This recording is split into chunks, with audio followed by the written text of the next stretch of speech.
Water everywhere, and not a drop to drink.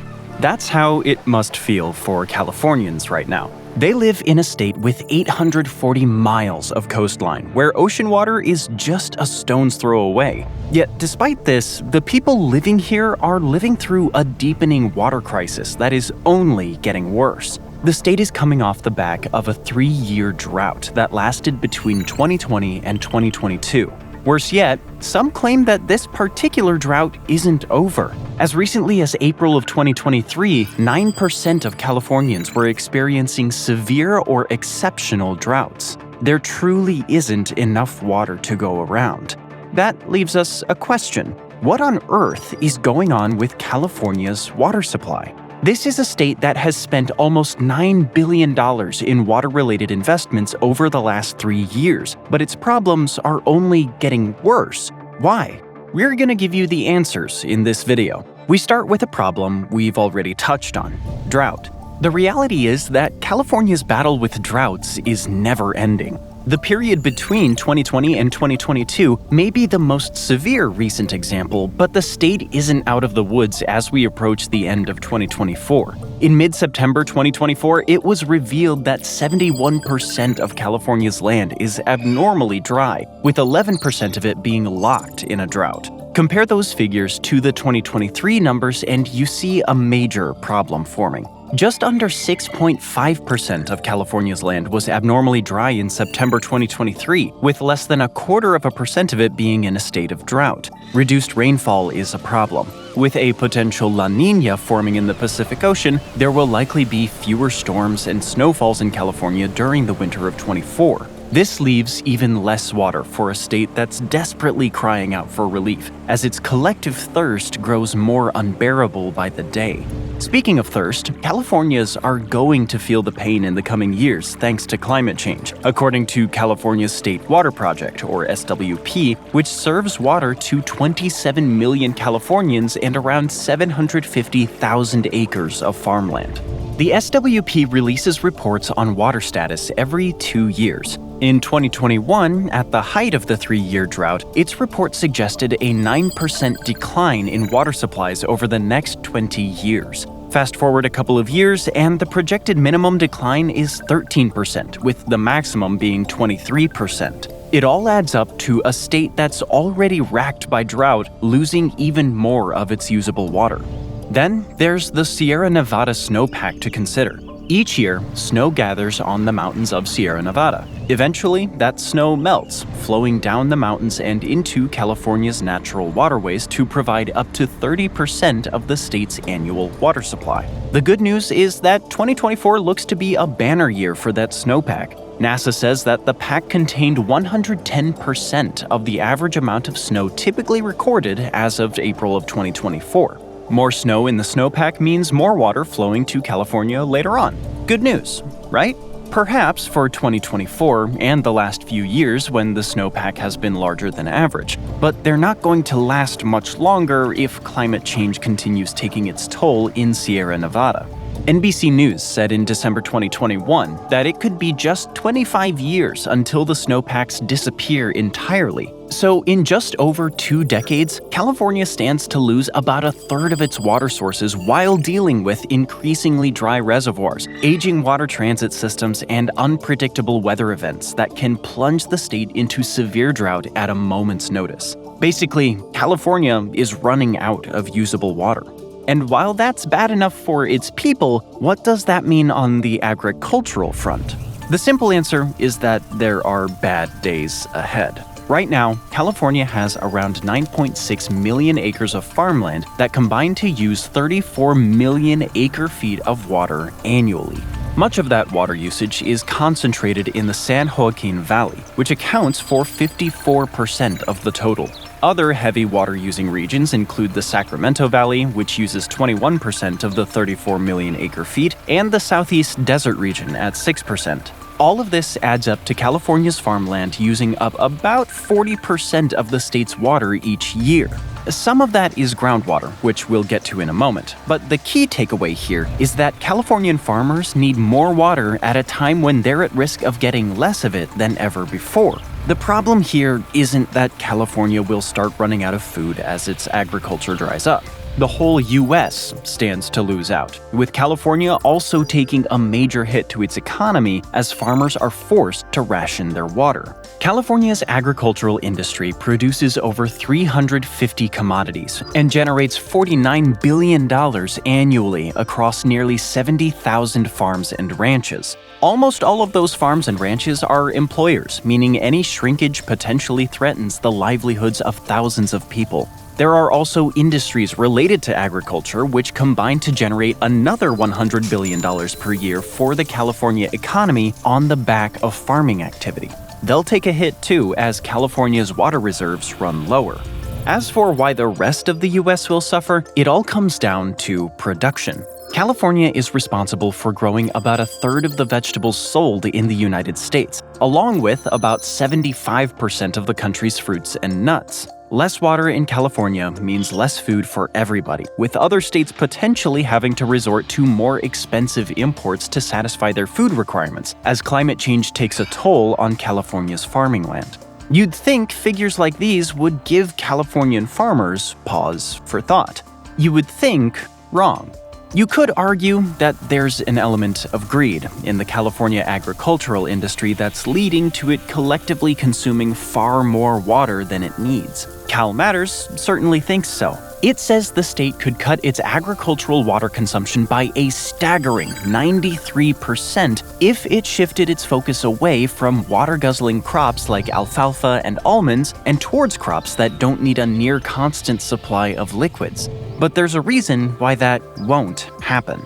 The less water-intensive crops California farmers could grow aren't money spinners. Grain and hay are as vital as any crop around, but they're not economically viable to farmers living in a state that has living costs about 30% higher than the national average. California farmers are using as much water as they are because they need to grow crops that make more money due to having to pay a lot to live in the state. To illustrate the problem, a single pound of almonds generates $1.10 for a Californian farmer. That's actually the lowest amount since 2008, but it's still substantially more than less water-intensive crops generate. As of October 2024, a single bushel of wheat sells for $6.83. One bushel equals 60 pounds of product. What would you rather farm? Almonds that deliver a revenue of about $66 per 60 pounds of product, or wheat that delivers about a tenth of the amount for the same weight? But if water levels start to run really low thanks to climate change, farmers can at least rely on California's massive groundwater supplies to feed their crops, right? They already are. But the hidden water problem in California is that it's not just experiencing droughts related to consumable surface water. It's also dealing with a massive groundwater depletion problem. According to Cal Matters, the underground basin in Cuyama Valley ranks 34th in the world for depleting groundwater levels. That basin is losing about 5 feet of its water per year. Cast your eye over the rest of California, and 4 other basins in San Joaquin Valley alone fall into the top 100 for depletion. There's also massive groundwater loss in San Diego, which has underground basins losing about 4 feet of water annually. Why is all of this happening? In a word, farming. Well, a rapid decline in groundwater levels doesn't happen in regions where there is no agricultural industry at work. Where there is farming, pumps are used to access the groundwater, eating into levels to the point where the water that's so vital to California's farms will eventually disappear. Wells will start running dry, small streams which feed into rivers will disappear, and with the groundwater gone, the very earth above may start to sink, destroying the farms that have used up such a valuable resource. California is trying to respond to this issue. In September of 2024, for instance, the California State Water Resources Control Board unanimously passed a vote that placed the Tule groundwater basin under probationary measures. This probation intends to limit the amount of water being pumped out of the basin, and it's not the first of its kind. This particular case comes in response to land subsidence issues in Tule, with the ground having sunk by over 7 feet since 2015. This limited access creates even more water problems for farmers in California. They're already dealing with dwindling topwater supplies, so having access to groundwater cut off means fewer crops can grow. In taking necessary action to preserve the groundwater it has left, California and its farmers have to absorb the negative economic impact that comes with limited access to water.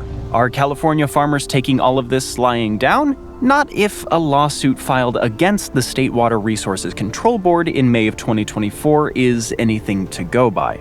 Two landowners have teamed up with the Kings County Farm Bureau to contest the Water Board's decision to take over groundwater monitoring in the Tulare Lake subbasin. The farmers argue that this action was an act of state overreach. If successful, the lawsuit could set a precedent that will make it even harder for California to preserve its depleting groundwater. But what about the state's people? How are they going to deal with drought, diminishing groundwater, and the high demands of the state's agricultural industry? In a couple of words, not well. California is America's most populous state, with over 39 million people. That's a lot of mouths that need water. If each of those people needs between 6 and 8 cups of water per day, which is a commonly referenced average water consumption figure, then we can already see the level of demand forming. Even at just 6 cups, that population needs over 1.8 billion fluid ounces per day to stay healthy. Bump the number up to 8 cups, and you get over 2.5 billion fluid ounces daily. And none of this accounts for the water these people need to wash, flush toilets, do laundry, or any of the many other household tasks that require water. It gets worse. In 2023, California's population grew for the first time in 3 years. A combination of natural population growth and legal immigration led to a net increase of 67,000 people, creating even more demand on the state's faltering water systems. The issue here is California's population is at the bottom of 3 priorities when it comes to the state's water usage. The California Water Commission says that 50% of the water the state produces goes toward environmental purposes. The next 40% is dedicated to the massive agricultural industry we've already talked about. That leaves just 10% for the people, and they're already feeling the squeeze. In July of 2024, California announced sweeping water restrictions affecting many of its towns and cities. These restrictions are the first of their kind and will require California's largest water utility providers to cut down on the amount of water they supply to residents over the next 15 years. These regulations come into effect on January 1st, 2025, with utility companies having to calculate the amount of water they provide based on each community. A 40% decrease in water provided across the state is the ultimate goal over the next decade and a half. And any water supplier that doesn't meet the state's targets will be hit with fines of up to $10,000 per day. At first glance, this might seem like a policy that targets utility companies more than the people, but these businesses supply water to 95% of California's population. With these new regulations, California is taking water consumption out of the hands of its citizens and giving control to the utility company level that will force stricter limits. A little drastic, perhaps, but with rising temperatures and intensifying droughts threatening to cut the water supply by 10% by 2040, California is now walking a tightrope between quenching the thirst of its people and keeping its agriculture alive. California's water crisis isn't going away anytime soon. If anything, it's likely going to get worse as climate change makes the state drier. Throw in escalating clashes with California's powerful farming community, and the looming backlash against these sweeping water restrictions takes on a whole new dimension. California is not just facing an environmental crisis, but a social one as well. But what do you think? Will California come up with a solution for its water problems? Let us know your thoughts in the comments, and as always, thanks for watching, and take care out there.